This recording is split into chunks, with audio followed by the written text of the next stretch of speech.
Di Desa Jatijajar, Wono Asri. Film dibuka dengan 3 orang anak yang sedang main di lapangan.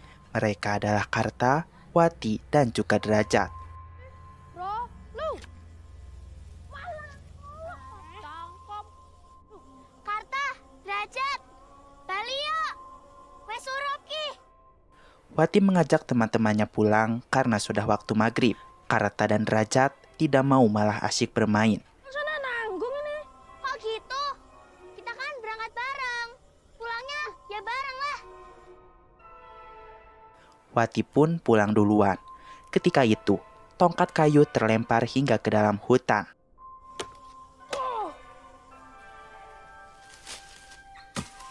Wah, semi tak bales nang kowe. Tongkat itu terlihat jatuh di dekat sebuah batu. Karta berniat mengambilnya. Setelah lama mencari, akhirnya ia melihat tongkat itu.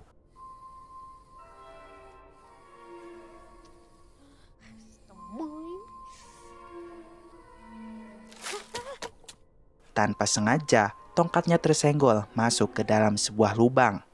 Karta memasukkan tangannya ke dalam lubang itu. Tiba-tiba saja ada yang mencengkram tangannya hingga salah satu jarinya putus.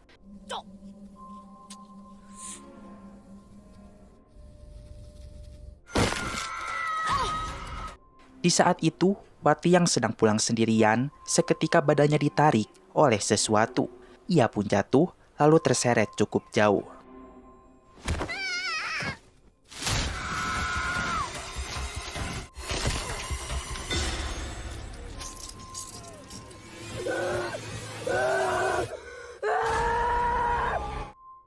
Kejadian itu pun menggemparkan warga desa.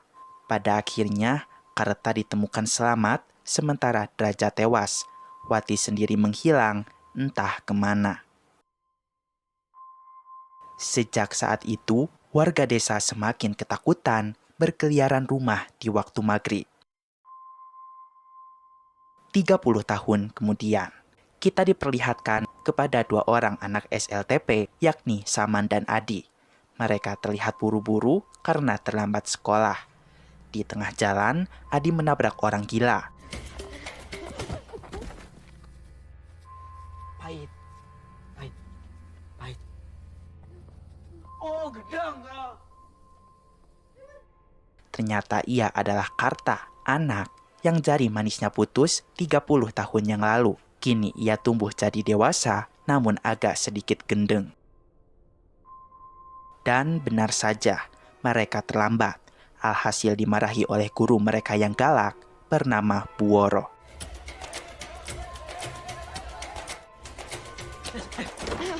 Sudah jam berapa ini? Mereka boleh masuk ke dalam kelas, tetapi sepulangnya sekolah, mereka harus menjalankan hukuman dulu.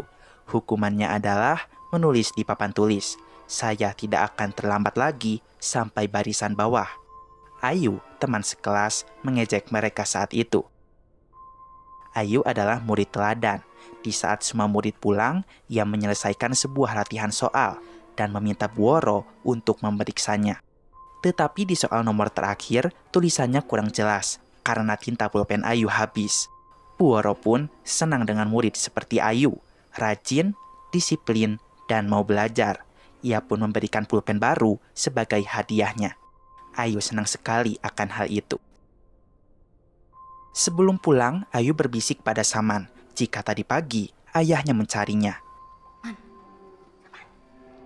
Oh, Tadi pagi kamu dicariin bapak. Saman seketika teringat jika ia lupa mengantarkan madu ke warung Pak Marto, yakni ayahnya Ayu. jangan ngobrol. Cepat isi. Madu itu titipan dari kakaknya, yaitu Samiun, untuk dijual di warung Pak Marto, yang mana uang hasil penjualan madu itu dipakai untuk kehidupan sehari-hari keluarganya Saman. Kali ini Pak Marto memaklumi kesalahan Saman, tapi jika besok Saman lupa mengirimkan madunya lagi, maka tidak ada kata maaf lagi baginya. Kemudian Ayu izin pada bapaknya untuk mengantarkan makanan kepada pamannya. Pak Marto memperingati sebelum maghrib sudah harus pulang. Ayu mendengar Saman mengeluh jika gara-gara Bu Woro ia sampai lupa harus mengirimkan madu. Ayu berkata, Saman yang terlambat, kenapa Bu Woro yang disalahkan? Lagi pula, Bu Woro itu niatnya baik, agar mereka belajar disiplin. Woro tuh maksudnya baik loh. Biar kalian lebih disiplin. Kemudian, sebuah mobil lewat di hadapan mereka yang memberitahukan bahwa besok ada pertunjukan wayang di kampung sebelah. Saman dan Adi pulang lewat hutan. Adi selalu takut jika melewati hutan itu, karena disinilah tempat Pak Karta kehilangan satu jarinya saat 30 tahun yang lalu. Ketika bercerita, tiba-tiba Saman menghilang. Kemudian terlihat di belakang Adi, ada sosok hantu waktu maghrib. Gak lucu loh, Man. Saman! Asem! Saman berkata, setan itu nggak ada. Kalau ada di sini, tak gebukin setannya, ucap bocil bermulut sompral itu. Film beralih kepada Ayu yang sudah sampai di rumah pamannya. Ternyata paman Ayu adalah Karta. Karta kini tinggal di tengah hutan sendirian. Ia lebih suka menyendiri daripada berbaur dengan warga desa. Maka dari itu, Ayu selalu mengirimkan makanan untuknya. Saat itu, karena sudah waktu maghrib, Karta menyuruh Ayu untuk pulang. Wes, balik. Selak sorot. Balik. Balik. Allahu Akbar. Ketika waktu maghrib, para anak-anak mengaji di masjid.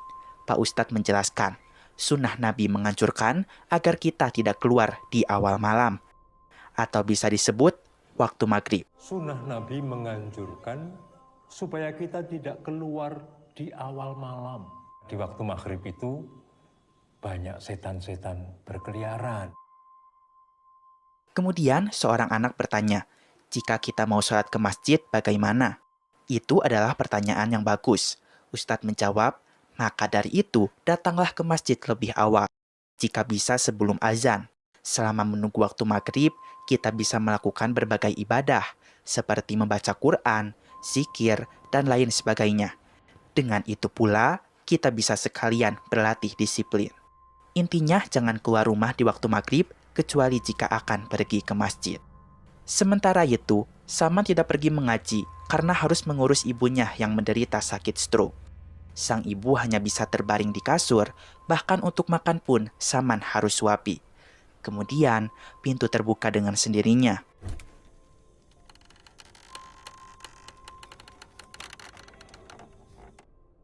Ternyata itu adalah kakaknya Samiun yang baru saja pulang mencari madu. Saat itu Samiun melihat ada banyak botol madu di atas meja. Saman mengaku jika ia lupa mengirimkan madunya. Samiun seketika emosi. Ia kecewa karena sudah lelah mencari madu, tapi tak ada satupun yang terjual. Ia tak segan memukul Saman. Mas, kamu itu udah tinggal terima enak. Disuruh ngantar madu aja ndak becus. Ibunya berusaha melerai, tapi berbicara pun ia tak mampu. Pokoknya, besok jika madu ini belum dikirim ke warung Pak Marto, Samiun tak segan-segan akan menyiksa Saman. Keesokan harinya, Saman masih saja terlambat. Kali ini ia bawa madunya. Nanti sepulang sekolah akan ia antar ke warung Pak Marto. Tak sesuai harapan. Sepulangnya sekolah, mereka berdua malah dihukum oleh Bu Woro karena tadi terlambat masuk kelas. Saman memohon agar Bu Woro mengizinkannya mengantarkan madu ini dulu ke warung Pak Marto. Nanti jika sudah, ia akan balik lagi untuk bersih-bersih toilet. Namun dengan tegas, Bu Woro berkata tidak. Selama toilet masih kotor, mereka berdua tidak boleh meninggalkan sekolah ini. WC ini belum bersih, ya. Kalian berdua tidak boleh pulang. Titik. Akhirnya madu itu pun tidak terkirim lagi, karena mereka baru pulang ketika hari sudah maghrib.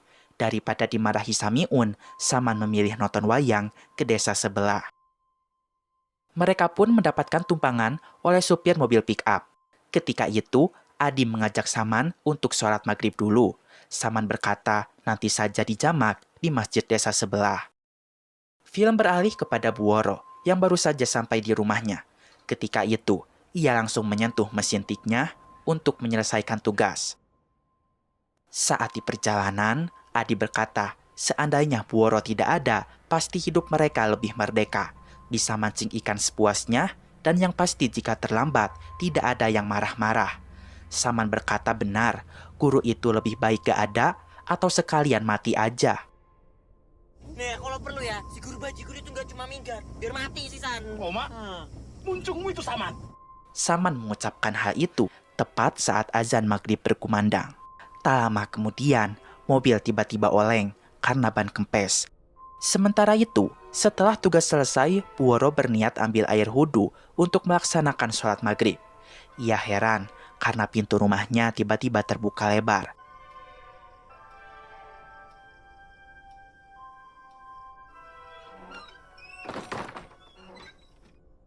Saat menuju WC, ia mendengar ketukan pintu. Buoro membuka pintu kembali, namun tidak ada siapa-siapa. Ketika Buoro berbalik badan, tiba-tiba pintu terbuka dengan sendirinya. Seketika, sosok setan waktu maghrib datang. Buoro pun diserang setan tersebut sampai akhirnya tewas.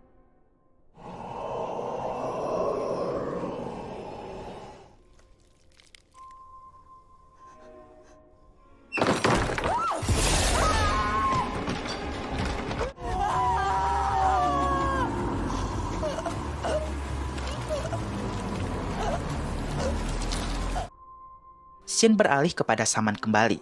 Saat itu mereka mendapatkan kabar jika Buoro baru saja meninggal. Mau kemana? Ini loh, mau ke Jati Jajar. Buoro kecelakaan. Saman terkejut mendengar itu. Ia takut Buoro mati karena ucapannya. Akhirnya mereka tidak jadi nonton wayang. Jadinya nonton Buoro meninggal. Jasad Buoro ditemukan mengenaskan dengan bau busuk menyengat. Sampai Pak Hansip muntah-muntah. Jangan-jangan Buru meninggal karena omongan kita tadi. Ngawur kamu, Di. Keesokan harinya, jasad Buoro akan segera dimakamkan. Saat sedang dibacakan Yasin, Saman diteror oleh hantu Buoro.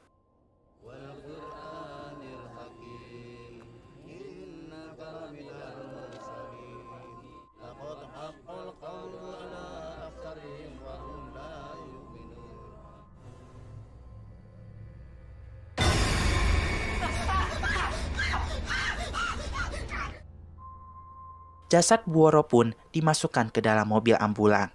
Saat itu Saman melihat keranda Buoro sudah berantakan.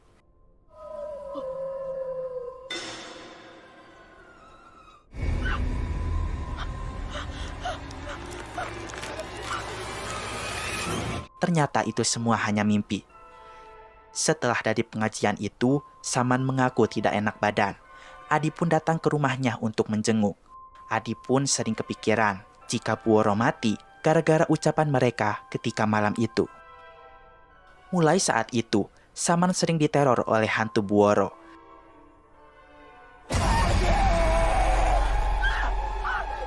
Saman pun berlari menuju WC lalu mencuci wajahnya. Kemudian dari dalam kendi muncul setan waktu maghrib.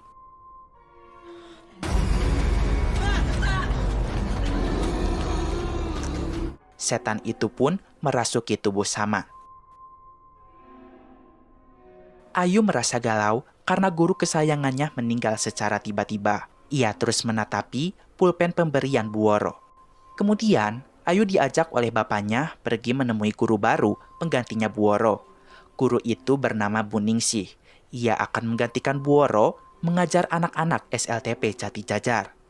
Keesokan harinya, Adi datang terlambat ke sekolah sendirian, tidak bersama Saman, karena tidak masuk ke sekolah.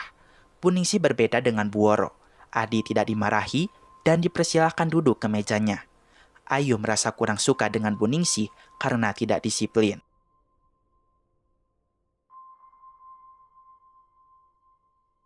Siang harinya, Samiun datang ke warung Pamarto ingin menagih uang hasil penjualan madunya.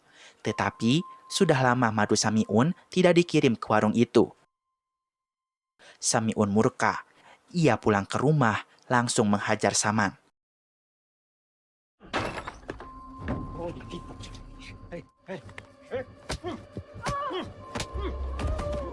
Saman yang terbawa emosi seketika kerasukan.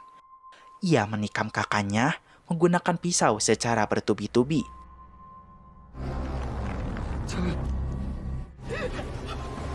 Ampun, tolong.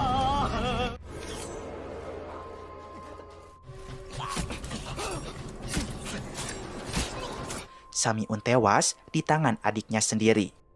Saman yang kerasukan berkeliaran keluar rumah. Tibalah ia di rumah Pak Lurah. Ia pun membunuh ayam-ayam yang ada di sana.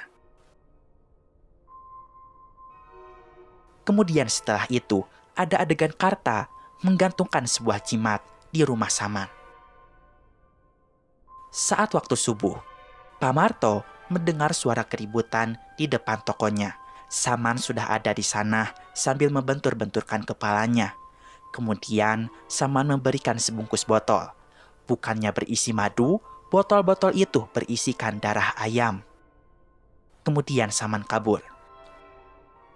Ketika menjelang pagi, Pak Lurah melihat ayam ternaknya sudah dalam keadaan tersembelih di pekarangan rumahnya. Ayu pun berangkat seperti biasa ke sekolah. Ayu mulai merasakan keberadaan hantu Buoro. Sosok hantu berpakaian seragam itu. Seperti biasa, Ayu belajar meneruskan LKS tempo hari. Tanpa sengaja, ia menjatuhkan pulpennya.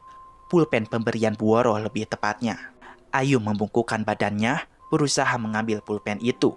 Setelahnya, dari arah belakang muncul hantu Buoro mendekati Ayu.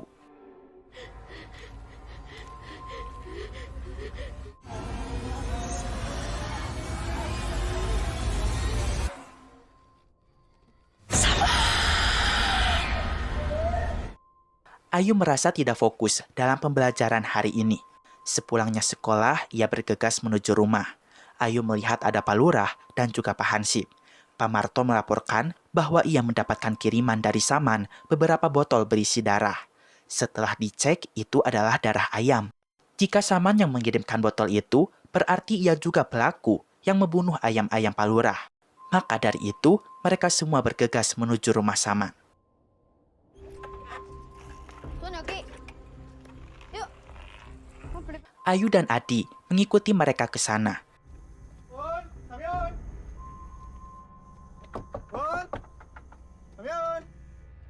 Sesampainya, Pak Marto melihat ada sebuah jimat tergantung di rumah Saman. Kemudian setelah itu, bukannya Saman yang mereka temukan, tetapi malah mayat Samiun. Mayatnya sudah membusuk slur, sehingga Pak Hansip muntah-muntah. Adi seketika tahu di mana Saman berada. Mereka sering mancing di sungai, dan ternyata benar Saman berada di sana. Saman yang tengah terasuki seketika tak sadarkan diri. Man,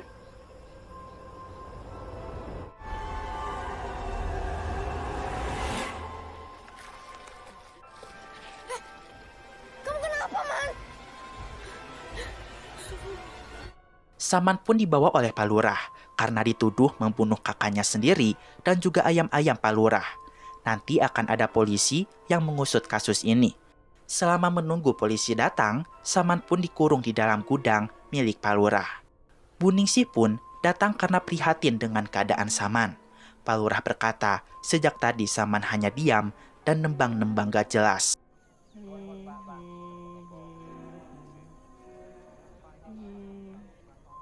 Kami itu sudah mencoba berbagai cara, tapi Saman tetap tidak mau bicara. Bu Ningsih ingin masuk dan bertemu dengan Saman. Siapa tahu ia ingin berbicara. Pak Lurah pun mengizinkannya. Namun sayang, Saman tak kunjung berbicara, malah terlihat seperti orang linglung.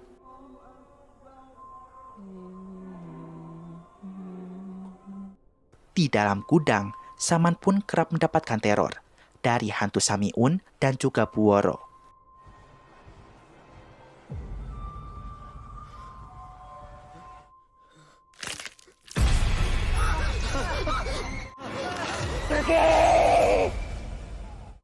Ketika malam hari, akhirnya tim polisi datang. Pak Lurah segera mengantarkan mereka kepada Saman. Namun secara mengejutkan, Saman ditemukan tewas karena gantung diri.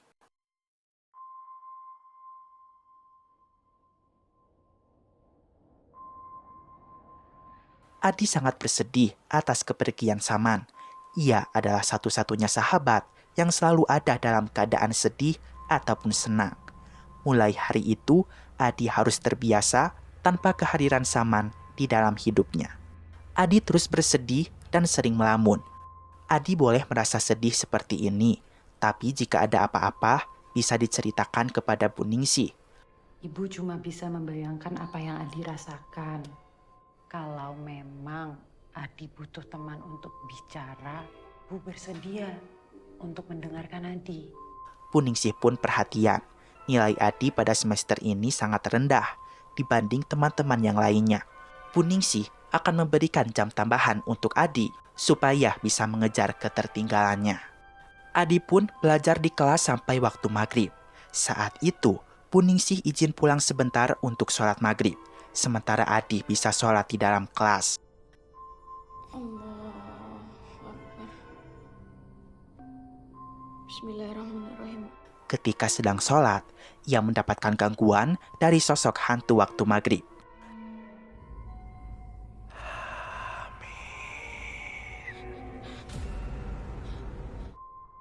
Adi yang ketakutan membatalkan sholatnya, kemudian segera mengemasi barang-barangnya. Bu,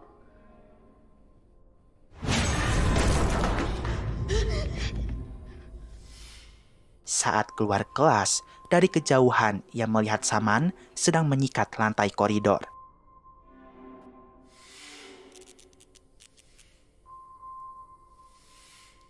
Secara perlahan Saman mendekat, meminta pertolongan Adi. Adi pun kerasukan.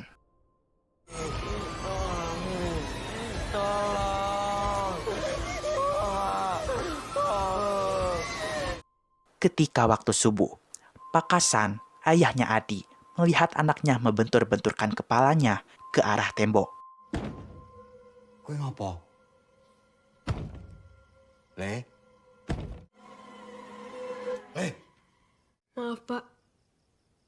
Adi masih ngantuk.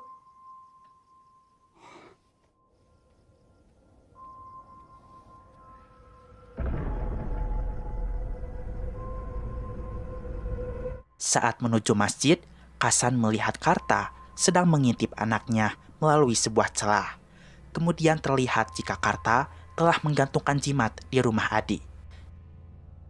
Siang harinya, Adi sekolah seperti biasa. Namun dari awal sampai akhir pembelajaran, ia hanya terdiam. Ketika jam pulang pun, Adi tetap duduk di bangkunya. Ketika di koridor, tiba-tiba pulpen Ayu terjatuh ke bawah lantai. Ayu pun heran, padahal tasnya tidak bolong, tapi pulpen itu tiba-tiba jatuh. Saat hendak mengambil pulpennya,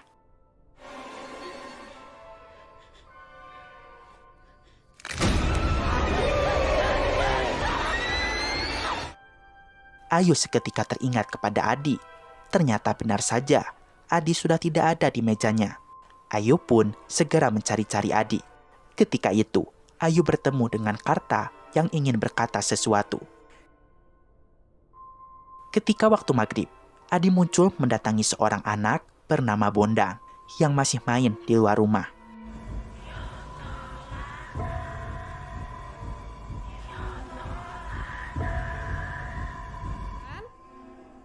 Bondan! Nan! Bondan! Sejak saat itu, Adi dan Bondan dinyatakan menghilang.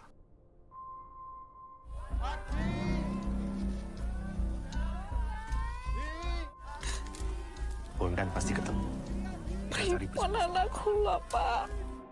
Bu Ningsih memperingati anak-anak agar jangan keluyuran rumah terlalu jauh karena sekarang marak anak hilang. Contohnya kedua teman mereka, yaitu Adi dan Bondan.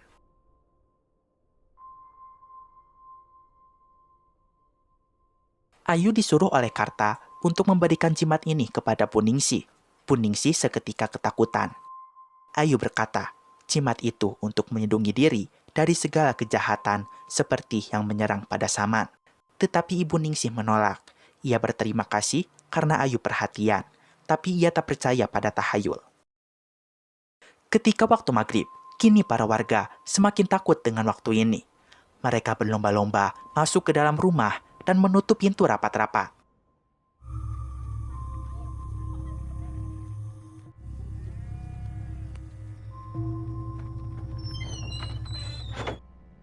Sementara itu, Ayu pergi sholat berjamaah ke masjid.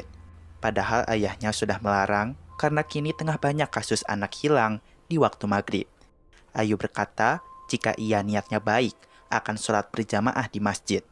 Jadi ia yakin akan dilindungi oleh Allah Subhanahu wa Ta'ala. Ia ingin berdoa agar Adi dan Bondan segera ditemukan. Dengan bermodalkan nekat, Ayu pun pergi dari rumahnya menuju masjid menggunakan sepeda.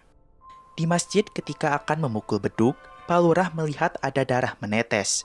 Ia menemukan Bondan berada di dalam bedugan. Pak Ustaz!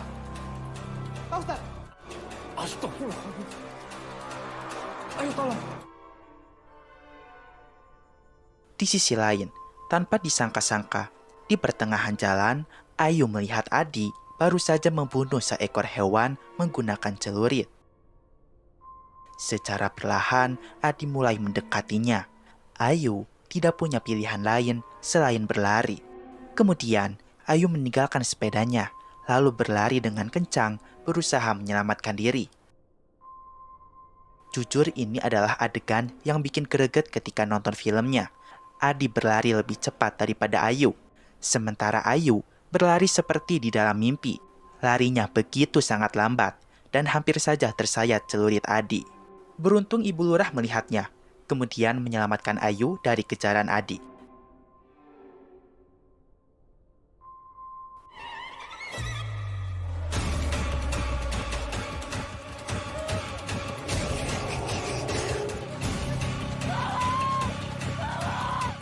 Astagfirullah, Ayu! Astagfirullah! Ayu!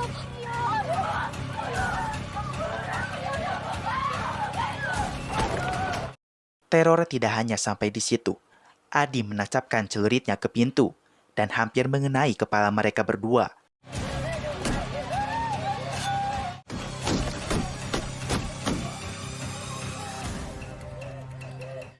Lalu, Bu Lurah baru ingat jika pintu belakang belum dikunci. Ketika akan dikunci, sayangnya Adi lebih cepat. Dia berhasil menerobos masuk ke dalam rumah. Tetapi Adi hanya mengincar Ayu saja, alias mengincar anak kecil. Namun beruntung, Adi berhasil dilumpuhkan. Sementara itu, Pak Marto mendengar keributan di depan rumah. Ia pun menemukan sesuatu terbungkus kain kafan. Ternyata itu adalah jasad Saman.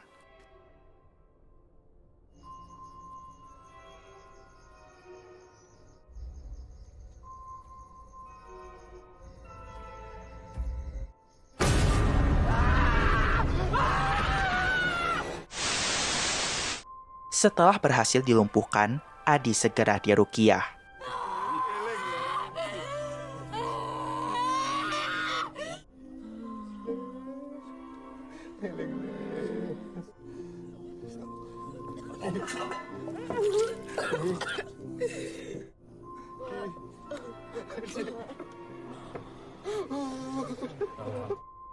Berbicara soal Bondan, ia pun sudah ditemukan.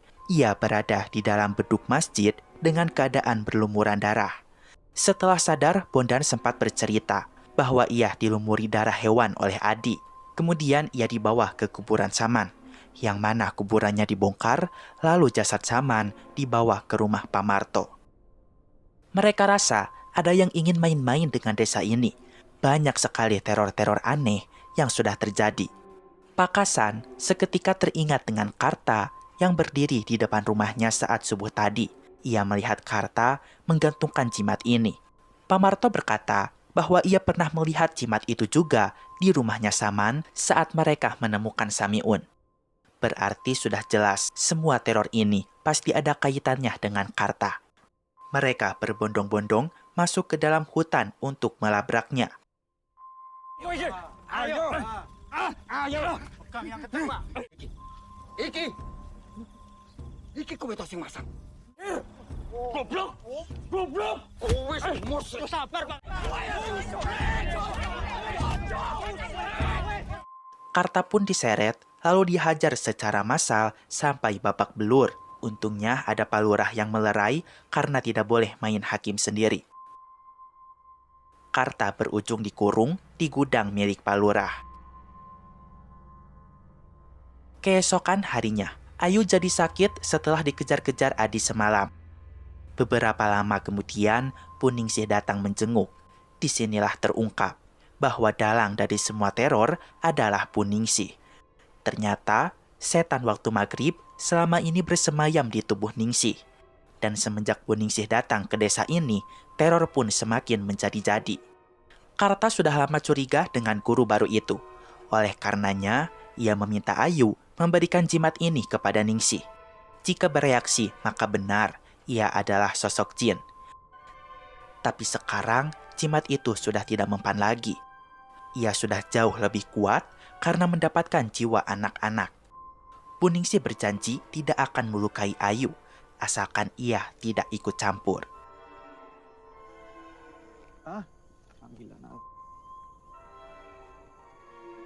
Ketika waktu maghrib, Ayu menyelinap masuk ke gudang Pak Lurah. Ia ingin memberitahukan Karta bahwa Puningsih adalah dalang dari semua ini. Sementara itu, di rumahnya, Adi terasuki kembali. Kemudian suara azan maghrib berkumandang. Karta selalu teringat kejadian buruk di masa lalu, sehingga sering memberontak.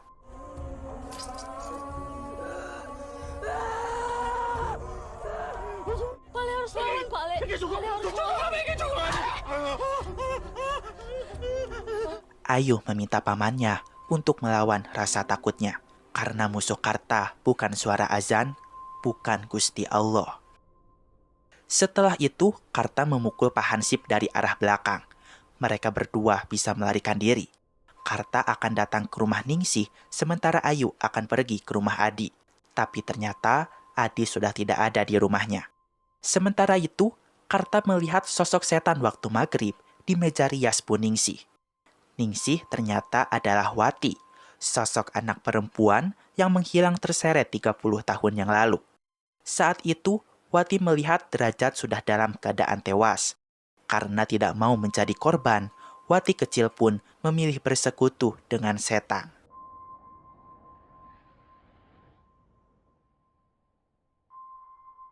Beberapa puluh tahun berlalu, kini Wati tumbuh menjadi perempuan dewasa, yang mana setan waktu maghrib bersemayam di dalam tubuhnya. Setan itu pun ingin meneror desa Jatijajar kembali dengan cara menyamarkan Wati sebagai Puningsih, sosok guru baru di desa itu. Kini semuanya sudah jelas. Karta ingat jika sarang jin tersebut adalah batu di dekat lubang itu. Ia pun harus membakarnya supaya semua teror berhenti. Di samping itu, Ayu menemukan Adi berada di sungai. Adi akan menggapai tangan setan waktu maghrib. Di lain sisi, Karta menemukan batu itu. Bukan suatu hal yang mudah. Ia kerap diganggu ketika akan membakar batunya.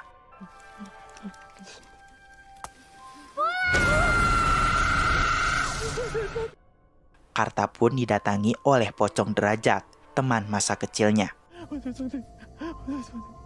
Karta, kamu nggak mau main sama aku lagi kok. Ayo main, Karta. Pada akhirnya, Karta berhasil membakar batu itu. Kemudian, ia mengumandangkan suara azan. Allahu Akbar, Allahu Akbar.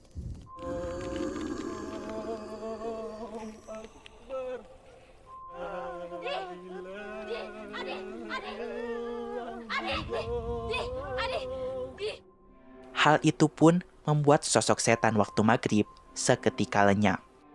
Sementara Adi berhasil diselamatkan.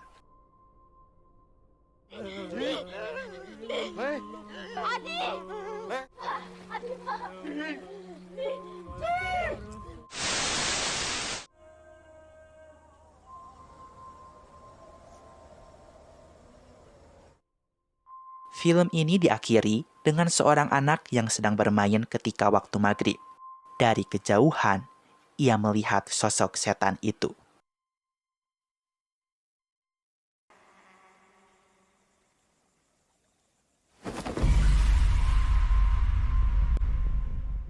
Dan film pun selesai.